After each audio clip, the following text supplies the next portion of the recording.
الله من الشيطان الرجيم بسم الله الرحمن الرحيم وأتموا الحج والعمرة لله وإن أحصرتم فما استيسر من الهدي ولا تحلقوا رؤوسكم حتى يبلغ الهدي محله فمن كان منكم مريضا أو به أذى من رأسه ففدية من صيام أو صدقة أو نسك. حج اور عمرے کو پورا ادا کرو. اگر تم کو احصار کیا گیا، روک لیا گیا، تو تمہارے پاس جو جانور موجود ہیں قربانی کا، اسے اللہ کے حضور پیش کر دو، ادا کر دو. تم اپنے سروں کو نہ منڈاؤ یہاں تک کہ قربانی کا جانور اپنی جگہ پہنچ جائے. پھر اگر تم میں سے کوئی شخص بیمار ہو یا اس کے سر میں تکلیف ہو تو وہ روزے کے ذریعے سے فدیہ ادا کرے یا صدقہ فطر کے ذریعے سے فدیہ ادا کرے یا جانور ذبح کر کے اپنا فدیہ ادا کرے. تو کل حج کے فضائل اور جب حج فرض ہونے کے بعد نہ کریں تو اس پر وعید کیا ہے وہ بتایا. آج آیت کے تحت میں کچھ باتیں آج بتانا ہے، کچھ مسائل بتانا ہے. تو پہلی بات اس میں وَأَتِمُّ الْحَجَّ وَالْعُمْرَةَ لِلَّهِ، حج اور عمرے کو اللہ کے لیے مکمل کرو. تو اس کے تحت کل باتیں آ گئی، بہت ساری حدیثوں کی روشنی میں فضیلتیں اور وعیدیں آ گئی. اب آج فَإِنْ أُحْصِرْتُمْ یہاں سے بات چلے گی. اگر تم کو روک دیا گیا، فَإِنْ أُحْصِرْتُمْ اگر تمہیں روک دیا گیا تو یہاں سے بات. عربی میں حصار کسے بولتے؟ احصار کے احکام کیا؟ احصار مطلب روک دینا. جیسا آپ صلی اللہ علیہ وسلم جب سن 6 ہجری میں 1400 صحابہ کے ساتھ عمرے کے ارادے سے گئے تھے تو مشرکین مکے سے 10 میل کے فاصلے پر، بالکل مکہ اب 10 کلومیٹر ہے، 10 میل ہے، 10 میل مطلب 15 کلومیٹر ہے. اب وہی سے بنتے قریب آئے تو روک ڈالی، نہیں آ سکتے پہ بول کر. تو اسے بولتے ہیں احصار، روک دینا. اب ایسا احصار ہوا، روک دیا گیا، تو اب کیا کرنا ہے؟ کوئی آدمی حج کے لیے سفر باندھ کر گیا ہے، تیاری کر کے گیا ہے، وہاں روک دیا گیا ہے یا کسی اور جگہ روک دیا گیا ہے، تو اب کیا کرنا چاہیے؟ تو اللہ کو ارشاد فرماتی ہے احکام. اگر کسی مرد یا عورت نے حج یا عمرے کا احرام باندھ لیا، کسی مرض یا دشمن یا درندے کی وجہ سے آگے بڑھنے سے روک دیا گیا، حج کا احرام اور حج میں جا کر طواف کرنے کا موقع اور اجازت نہیں دے رہی، اور عرفات میں جانے کی بھی پرمیشن نہیں دے رہی، نہ طواف کرنے کی اجازت ہے نہ عرفات کے میدان میں جانے کی اجازت ہے. تو اس وقت میں کیا کرنا چاہیے؟ اب آدمی انتظار نہیں کر سکتا ہے. یہ احصار روک دیا گیا ہے، یا تو دشمن روک دیا ہے یا بیماری آ گئی ہے، جا نہیں سکتا ہے، آگے بڑھ نہیں سکتا ہے، سفر کو آگے بڑھا نہیں سکتا ہے، یا پھر کوئی درندہ موجود ہے، جانور آ گیا ہے راستے میں. اب کیا کرنا چاہیے؟ تو اب یا ایک تو آدمی دشمن جانے تک یا پھر وہ پابندی ختم ہونے تک انتظار کرے، جانور جانے تک انتظار کرے، دشمن نہیں جا رہا، پرمیشن نہیں دے رہا، یا پھر درندہ راستے سے نہیں ہٹ رہا، یا بیماری نہیں ختم ہو رہی، صحت نہیں مل رہی، تو ایسے وقت میں آدمی پہنچنے کو انتظار نہیں کر سکتا، جانے کو. تو اس وقت میں کیا کرنا چاہیے؟ احرام سے نکلنا چاہتا ہے، انتظار نہیں کر سکتا ہے، تو حدود حرم میں 1 سال کی بکری ذبح کر دے. ایسا کرنے سے احرام سے نکل جائے گا. حرم میں مکے کے اس جگہ پر وہاں 1 سال کا بکرا یا بکری جانور ذبح کر دینے سے آدمی اس سے نکل جائے گا. اچھا، اگر حدود حرم میں نہیں ہے تو اب اسے روک دیا گیا، ایک تو مکے میں جانے کے بعد روک دیا گیا، تو یہ حال وہاں جانور ذبح کر کے آدمی حلال ہو سکتا ہے، احرام سے نکل سکتا ہے. اچھا، اگر آدمی مکے میں نہیں ہے، باہر راستے میں ہے، روک دیا گیا ہے، اب اس کے لیے کیا مسئلہ ہے؟ تو اگر حدود حرم میں نہیں ہے تو جس جگہ ہے وہاں سے کم از کم 1 سال کی بکری یا بکرا اس کی قیمت بھیج دے. یہ آدمی مکے سے باہر ہے، اب اسے روک دیا گیا، دشمن یا کوئی جانور یا کوئی بیماری آ گئی ہے، احرام باندھ لیا تھا حج کی نیت سے یا عمرے کی نیت سے، تو اب کیا کرنا چاہیے؟ اب کیا کرنا؟ ان اپنی طرف سے ایک جانور، 1 سال کا بکرا یا بکری یا اس کی قیمت مکے کو بھیج دینا جہاں ہے وہاں. مکے کو بھیج دینا، تو وہاں اس کی طرف سے اگر جانور ذبح ہوگا تو یہ آدمی حلال ہوگا، احرام سے نکل سکتا ہے،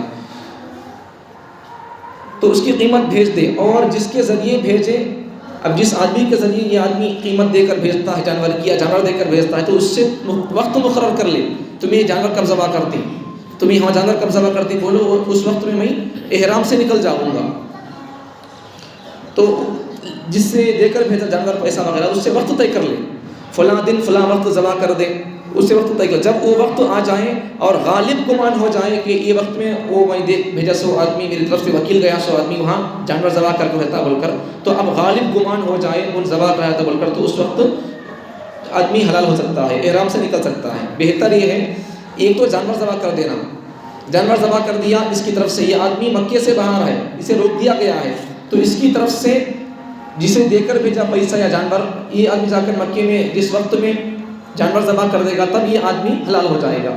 اب ساتھ میں اور ایک بات بھی کیا، یہ آدمی جسے روک دیا گیا ہے تو یہ آدمی اپنا سر بھی اگر منڈا لے گا تو یہ بہتر ہوگا۔ اچھا آگے اور ایک مسئلہ، اگر کوئی قارن تھا، قارن کا مطلب حج اور عمرہ دونوں کرنے کا ارادہ رکھ کر احرام باندھا ہے، دونوں رکھ کر ارادہ، اسے بولتے ہیں قارن۔ اگر کوئی آدمی قارن تھا، حج اور عمرہ دونوں کی نیت کر کے نکلا تھا، ایک ساتھ دونوں کا ارادہ کر کے احرام باندھا تھا، تو وہ حدود حرم میں 2 جانور ذبح کرائے۔ اب آدمی دونوں کا حج اور حج کا بھی اور عمرے کا دونوں کا ارادہ کر کے احرام باندھا تھا، اب اسے روک دیا گیا ہے، احصار ہو گیا، روک دیا گیا، تو وہ آدمی کیا کرے، تو ایک تو حج کی طرف سے روک دیا، حج کرنا تھا تو حج کرنے سے روک دیا گیا، عمرہ کرنے سے روک دیا گیا، تو حج اور عمرہ دونوں کی طرف سے، حج کی طرف سے ایک جانور، عمرے کی طرف سے ایک جانور، 2 جانور ذبح کرانا پڑے گا۔ احرام اور آگے مسئلہ، احرام باندھ لے تو کپڑے اتارنے سے یا نیت بدل دینے سے احرام سے آدمی نہیں نکلتا، سمجھ میں آگئی بات، احرام باندھ لیا آدمی، کسی مجبوری سے کوئی پریشانی آ گئی تو آدمی کپڑے نکال لیا یا نیت بدل دیا، احرام باندھ کے نکلا تھا، بیچ میں کوئی مجبوری پریشانی آ گئی تو آدمی نیت بدل لیا، یا کپڑے احرام کے کپڑے چادر وغیرہ پہنا تھا وہ نکال دیا، تو نیت بدلنے سے یا کپڑے بدل لینے سے آدمی احرام سے باہر نہیں نکلتا، سمجھ میں آگئی بات۔ تو اب کیا کرنے سے نکل سکتا ہوں، نکل نہیں سکتا، یہ 2 چیزیں کرنے سے نکل سکتا، نیت بدلنے سے آدمی احرام سے نہ نکلے گا، حج اور عمرہ پورا کرنا پڑے گا، پورا کرنا ہی ہوگا اسے، تو اتم الحج والعمرۃ للہ، حج اور عمرے کو مکمل کرو، تمہیں خالی نیت بدل لیے تو پھر یا کپڑے بدل لیے تو اس سے آدمی اور نیت سے احرام سے باہر نہیں ہوتا، پورا کرنا پڑے گا۔ آگے حج یا عمرے کا احرام تو باندھ لیا لیکن احصار ہو گیا، وہی روک دیا گیا، حج یا عمرے کی نیت سے آدمی احرام باندھ لیا، اسے احصار ہو گیا لیکن روک دیا گیا، دشمن یا مرض کی وجہ سے، دشمن آ کر روک دیا، جانے نہیں دے رہا، یا پھر اسے بیماری آ گئی ہے، تو ایسے وقت میں کیا کرنا چاہیے، آگے نہیں بڑھ سکتا ہے، جلد حلال ہونا چاہتا ہے تو حرم میں قربانی کے جانور ذبح کرا دے، حرم میں جانور ذبح کرائے بغیر احرام سے نہیں نکل سکتا، سمجھ میں آگئی بات۔ آگے اچھا ایک تو بات، مکہ مکرمہ سے حدیبیہ کا مقام جہاں آپ صلی اللہ علیہ وسلم کو روک دیا گیا تھا مشرکین مکہ کی طرف سے، وہ مکے سے 10 میل کے فاصلے پر ہے، 10 میل بولے تو 1 میل 1.5 کلومیٹر کا ہوتا ہے، اس حساب سے تقریباً 15 کلومیٹر ہو گئے۔ آگے ایک حدیث، اب یہ جو آپ کو بتایا مسائل، اگر کسی کو روک دیا گیا ہے احرام باندھنے کے بعد تو اسے اپنی طرف سے جانور ذبح کرنا پڑے گا، تو یہ اس کے بارے میں حدیث پیغمبر صلی اللہ علیہ وسلم کی، رسول اللہ صلی اللہ علیہ وسلم چھت فرماتے ہیں جس شخص کا عضو ٹوٹ گیا، ہاتھ ٹوٹ گیا یا پاؤں ٹوٹ گیا، تو ایسا کوئی نقصان ہو گیا آدمی کو، جس شخص کا عضو ٹوٹ گیا یا لگڑا ہو گیا تو اس کو حلال ہونے کی اجازت ہے، تو اس پر آئندہ ایک حج لازم ہے۔ اس حدیث سے معلوم ہوا کہ محصر جسے روک دیا گیا ہے احرام باندھنے کے بعد قربانی کا جانور ذبح کرا کر حلال ہو جائے تو اس کے قضا بھی لازم ہے، تو اگر کوئی آدمی جانور ذبح کر کے حلال ہو گیا، روک دیا گیا تھا اسے، تو اگر جانور ذبح کر کے وہ آدمی احرام سے نکل گیا تو پھر اس کے اوپر حج وغیرہ واجب کا واجب رہتا ہے، پھر اس کو قضا ادا کرنا پڑے گا۔ اب روک دیا گیا ہے، جب اسے موقع ملے گا تب اسے ادا کرنا پڑے گا۔ آگے اور ایک مسئلہ، اگر کسی نے حج کا احرام باندھا تھا اور احصار ہو گیا، روک دیا گیا، حج کا احرام باندھا تھا، روک دیا گیا، حرم میں جانور ذبح کرا کے حلال ہو گیا، پھر احصار ہو گیا، تو اسی سال حج کا وقت باقی ہے لہٰذا اس نے دوبارہ احرام باندھا، حج کر لیا تو حج ادا ہو گیا، قضا واجب نہیں۔ ایک آدمی حج کا احرام باندھ کر نکلا تھا، اسے روک دیا گیا راستے میں، کسی دشمن نے یا کوئی بیماری آ گئی۔ اب ان کیا ہو گیا، مکے کے اندر جانور ذبح کر کے حلال ہو گیا، احرام سے نکل گیا۔ اب پھر کیا ہوا، اب اسے دشمن روک کیا تھا سو اسے چھوڑ دیا، یا پھر بیماری سے آدمی صحت پا لیا۔ اب ان اپنی طرف سے پہلے کیا کر دیا تھا، احرام سے باہر نکلنے کے لیے دشمن روک دیا بول کر یا بیماری آئی بول کر جانور ذبح کر دیا تھا، لیکن ابھی حج کے دن باقی ہے، حج کے دن ابھی باقی ہے، تو اب کیا کرنا پڑے گا، اب ابھی حج کے دن باقی ہے بولے تو پھر وہ آدمی حج کرنا پڑے گا۔ اب وہ جانور پہلے ذبح کیا تھا تو وہ جانور ذبح کرنے سے حج ادا نہیں ہوگا، اب پھر یہ آدمی کو ابھی حج کے دن باقی ہونے کی وجہ سے پھر حج ادا کرنا پڑے گا۔ اب پھر آئندہ سال اسے قضا کرنے کی ضرورت نہیں ہے، اب کر لیا حج تو پھر اسے آئندہ سال قضا کرنے کی ضرورت نہیں ہے۔ آگے مسئلہ، اگر اس سال حج نہ کر سکا، دشمن روک دیا تھا، یہ آدمی جانور ذبح کر دیا، اب پھر اس کے بعد دشمن چھوڑ دیا یا بیماری چلے گئی، بیماری آ گئی تھی، بیماری چلے گئی، تو اب یہ اس سال حج نہیں کر سکا تو پھر کیا کرنا پڑے گا، اسے آئندہ سال سے حج کرنا پڑے گا۔ کوئی مسئلہ، اگر اسی سال حج نہ کر سکا تو حج کی قضا واجب ہے، آئندہ سال جب بھی موقع ہو قضا کی نیت سے حج کرنا پڑے گا۔ اور آگے اور ایک مسئلہ، اور اس کے ساتھ یہ عمرہ کرنا بھی واجب ہے۔ حج سے اگر آدمی روک دیا گیا تھا، اب پھر اسے آئندہ سال اس سال ادا نہیں کیا، آئندہ سال اسے ادا کرنا پڑے تو قضا حج کی، تو اس وقت میں حج بھی کرنا اور ساتھ میں ایک عمرہ بھی کرنا اسے واجب ہو جائے گا۔ سمجھ میں آگے بات، حج چھوٹ گیا تھا، اس سال نہیں کر سکا، کسی وجہ سے گیا تھا احرام باندھ کر، دشمن روک لیا یا بیماری آ گئی، جانور ذبح کر کے احرام سے باہر ہو گیا، اب اس کے اوپر قضا واجب تھی۔ اگر آئندہ سال جب یہ آدمی حج کرنے جائے گا تو کیا کرنا پڑے گا، ایک حج بھی کرنا پڑے گا اور ساتھ میں ایک عمرہ بھی کرنا واجب ہوگا۔ اور ایک مسئلہ کیا، اگر عارض تھا، عارض کا مطلب وہی حج کی بھی نیت تھی اور عمرے کی بھی نیت تھی، تو اگر قارن تھا تو قضا میں ایک حج دو عمرے کرنا واجب ہوگا۔ سمجھ میں آگی بات، قارن تھا تو حج کی نیت بھی تھی، عمرے کی نیت تھی، دو نیت کر کے گیا تھا، تو اسے دشمن روک لیا تھا، بیماری آ گئی تھی، جانور ذبح کر کے احرام سے نکل گیا، حلال ہو گیا، تو اب اسے کیا کرنا پڑے گا، جب اسے قضا کرنے کے واسطے اگلے سال جائے گا تو ایک حج کرنا پڑے گا، دو عمرے کرنا پڑے گا۔ آگے اور ایک مسئلہ، احرام باندھنے کے بعد 9 ذی الحجہ کو زوال سے لے کر صبح صادق تک، زوال سے 11-12 بجے سے لے کر دوسرے دن صبح صادق تک عرفات میں نہیں جا سکا۔ اب حج کے موقع پر عرفات میں جانا یہ حج کے ارکان اور احکامات میں سے ہے۔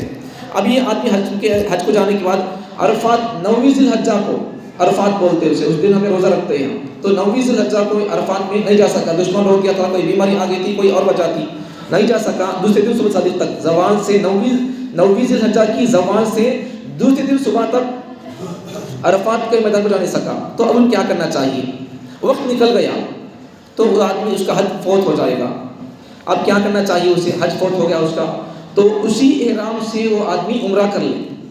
حج کے دنوں چلے گئے، عرفات پہ جا نہیں سکا، عرفات کا میدان چلے گیا، وقت تو چلے گیا، اور عرفات پہ جانے کا وقت چلے گیا، تاریخ بدل گئی، وقت تو گزر گیا، تو کیا کرنا چاہیے، وہ باندھے ہوئے احرام سے آدمی جانور ذبح کر کے حلال نہ ہو، بلکہ کیا کرے، عمرہ کرے، اسی احرام سے ایک عمرہ کر لے، طواف سعی کرے، پھر اس کے بعد سر کے بال مونڈ کر احرام سے نکل جائے۔ اب اس کے بعد پھر جب قضا کے اس حج کی قضا کر لے، پھر بعد میں آئندہ سال اس حج کی قضا کر لے آدمی، اس قضا کے ساتھ عمرہ لازم نہیں ہوگا۔ اب یہاں عمرہ کر لیا جب اگلے سال حج کرنے کے لیے آئے گا تو اسے جب اس وقت جب آئے گا اگلے سال تو اسے وہاں جب عمرہ کرنا واجب نہیں ہوگا، اب کر لیا عمرہ، اس لیے آئندہ سال اسے عمرہ کرنا واجب نہیں ہوگا۔ آخری مسئلہ، اچھا اگر کسی عذر کی وجہ سے سر میں بیماری آ گئی تھی، جواں پڑ گئے تھے یا درد تھا، تو اس وجہ سے سر کے بال منڈا لیا۔ اب کل بتایا تھا آپ کو میں، خوشبو نہیں لگانا اور اس قسم کے، اور ناخن نہیں کاٹنا، بالا نہیں منڈانا، سیلا ہوا کپڑا نہیں پہننا، یہ سب چیزیں بتایا تھا کل آپ کو۔ یہ سب اگر کرے گا تو آدمی احرام سے باہر نکل جائے گا، پھر اس کی طرف سے یا تو جانور ذبح کرنا پڑے گا، یا پھر صدقہ فطر ادا کرنا پڑے گا، یا پھر روزے رکھنا پڑے گا، مسکینوں کو کھانا کھلانا پڑے گا، یہ سب مسئلے آئیں گے، تو وہی بتا رہی ہیں۔ تو عذر کی وجہ سے سر میں درد تھا، بہت درد تھا، یا سر میں جواں پڑ گئے، تو اس وقت کیا کرنا چاہیے، سر منڈا دے۔ اب سر منڈائے تو پھر بال کاٹے گا تو بھی آدمی اس کے لیے پھر اس کے اوپر دم واجب ہو جائے گا، تو سر منڈا دے، سال کی بکری ذبح کر دے، یا 6 مسکینوں کو 6 مسکینوں کو کھانا کھلانا پڑے گا، 3 سا گیہوں دے دے، ہر سا صدقہ فطر کے برابر ہے، تو بازو میں یا تو 3 روزے رکھے یا پھر 6 مسکینوں کو کھانا کھلائے یا پھر آدمی جانور ذبح کرے. تو آگے اب دیکھو ایک بات آخری بات بول کے بات ختم کرتا ہوں. اب دیکھو اگر بیماری کی وجہ سے آدمی مجبوری کی وجہ سے کوئی آدمی سخت بیماری تھی, سخت سر کا درد تھا, کوئی اور بات تھی, ایسی بیماری تھی, تو اگر اسی وقت میں آدمی ایسی مجبوری میں اگر بال منڈا لیا, کوئی اور کام نہیں کرنے کا کر دیا جو نہیں کرنا تھا, تو مثلاً 1 دن یا 1 رات سے کم سلا ہوا کپڑا پہن لیا, بہت ٹھنڈ تھی, بہت تکلیف تھی, تو اس وقت میں اب کپڑا کے اوپر سر کو نہیں ڈالنا, چہرے پہ کپڑا نہیں ڈالنا. ایسے وقت میں کیا کر دیا, آدھی رات 1 رات یا 1 دن سے کم, 1 رات یا 1 دن یا 1 رات سے کم سلا ہوا کپڑا پہن لیا یا اوڑھ لیا سر پر, تو اس صورت میں اختیار ہے یا تو 1 مسکین کو آدھا سا گیہوں دے دے یا اس کے عوض 1 روزہ رکھ لے. آگے اب دیکھو شارٹ میں آپ کو بول دو, دیکھو حج کسے بولتی ہیں؟ 5 دنوں میں 5 کاموں کو 5 دنوں میں حج 5 دنوں میں ہوتا ہے, 5 دنوں میں کرنا حج. 8ویں ذی الحجہ, 9, 10, 11, 12 ان 5 دنوں میں 5 دنوں میں 5 مقامات پر 7 عبادتیں کرنے کا نام حج ہے. 5 دن میں 5 جگہوں پر 7 عبادتیں کرنا. اب وہ 5 دن کون سے 8ویں ذی الحجہ, 9ویں ذی الحجہ, 10ویں ذی الحجہ, 11, 12 یہ 5 دن. اب 5 مقامات کون سے 5 مقامات بیت اللہ, صفا مروہ, مینا, مزدلفہ, عرفات, یہ 5 جگہ یہاں عبادت کرنا. اب 7 عبادتیں کرنا 5 دن میں 5 مقامات پر 7 عبادتیں کرنے کا نام حج ہے. شارٹ میں سمجھنے کے لیے اب 7 مقامات کون سے, 7 عبادتیں کون سے؟ احرام باندھنا, طواف کرنا, سعی کرنا, عرفات کے اندر وقوف کرنا, ٹھہرنا, پتھر مارنا, قربانی کرنا اور سر منڈانا. سمجھ میں آ گئی بات؟ عورت کے لیے سر منڈانا نہیں ہے, عورت کے لیے بس اتنے بال کاٹنا عورت کے لیے. سمجھ میں آ گئی بات؟ مرد کے لیے سر منڈانا پڑے گا, عورت کے لیے سر منڈانے کی ضرورت نہیں ہے. بس پورے بالوں کو جمع کر کے مثلا تو اتنی چھوٹی ہے سمجھو عورت کی, پورے بالوں جمع کر کے بس اتنا کاٹے تو کافی ہو جائے گا. سمجھ میں آ گیا؟ اللہ تعالیٰ مجھے اور آپ کو جن لوگوں پر حج فرض ہے وہ لوگ اپنی حج کی تیاری کرنے کی کوشش کرو. ابھی مہینے کی 20 تاریخ آنے تک اپنا حج کا پاسپورٹ وغیرہ ہانڈیل کے ذریعے سے نیشنل کالج کے وہاں تیاری ہوگی. آپ جس کے اوپر حج فرض ہے وہ لوگ حج ادا کرنے کی کوشش کرو. اللہ تعالیٰ سب کے لیے حج کو جانا آسان فرمائے, رکاوٹوں اور تنگیوں کو اللہ تعالیٰ دور فرمائے.